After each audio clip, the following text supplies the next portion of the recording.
Amazon keeps coming up with new use cases for Alexa speakers. Case in point, the new Echo Pop.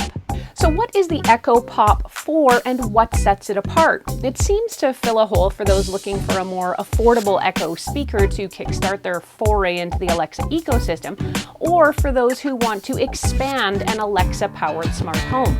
It also costs a bit less than the next closest device, which is the Echo Dot.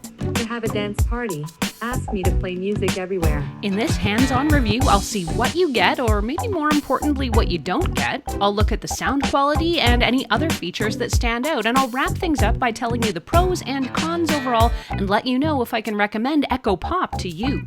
You can think of Echo Pop as sort of a 5th generation Echo Dot or a mini Alexa speaker. It's cut in half diagonally with the flat side having the speaker grill. Echo Pop weighs just under 7 ounces or about 195 grams, making it about 35% lighter than the Echo Dot.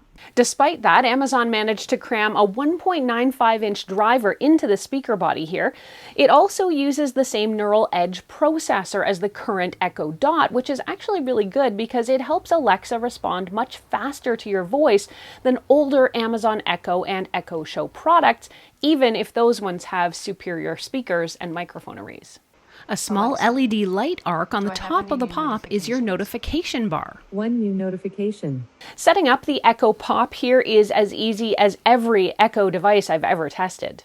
Plug it in, and when it powers up, open the Alexa app. The app will no doubt already see your Pop and start the setup for you, including connecting to any previously known Wi-Fi networks. In about 1 minute, I was ready. Would you like to learn more? If you're new to smart home, you might be wondering what you can do with an Echo Pop.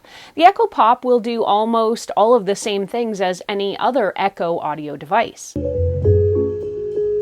It can play music, podcasts, or news, set timers and alarms, or read your calendar for you. It can execute smart home commands like adjusting your lighting, thermostats, Alexa, and even locking your doors when used with compatible smart home accessories. Okay. In short, the Echo Pop, like Echo Dot, Amazon Echo, and Echo Show, is kind of like a digital butler for your home. The big question I've been getting about this device is what makes Echo Pop different than Echo Dot? The answer?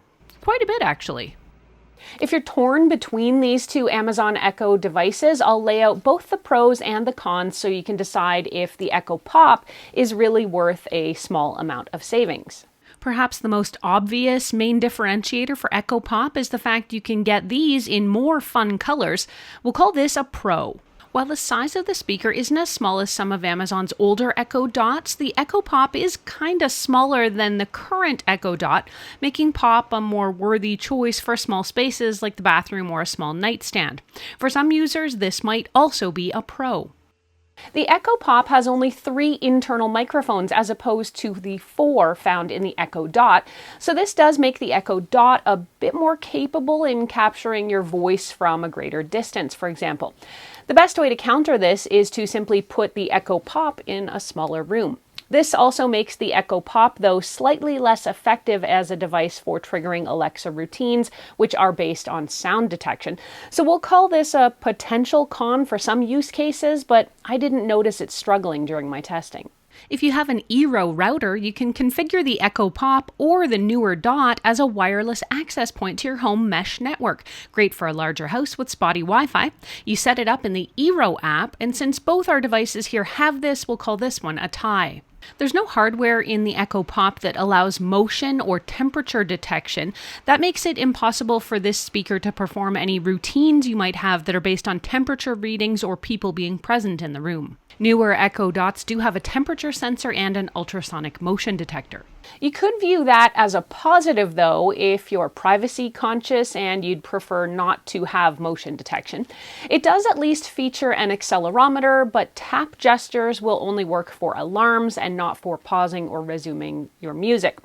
We'll chalk this up as another potential downside, depending on how you like to use your Echo device. Let's get to the sound quality. The Echo Pop features a slightly larger driver than the one found in the Echo Dot, and I was actually surprised at how good the audio was for a speaker this small. Took a flight through Aurora. The clarity is quite good, and the overall sound is much better than I was expecting, if I'm being honest. There's noticeably weaker bass, but that's par for the course on smaller speakers like this. I wouldn't worry about this too much if you primarily plan on using this speaker for listening to news updates, podcasts, and audiobooks. You're listening to The Daily, ad-free on Amazon Music. The only other thing you could say is missing from the Pop is a physical button for evoking Alexa in case you don't want to use your voice.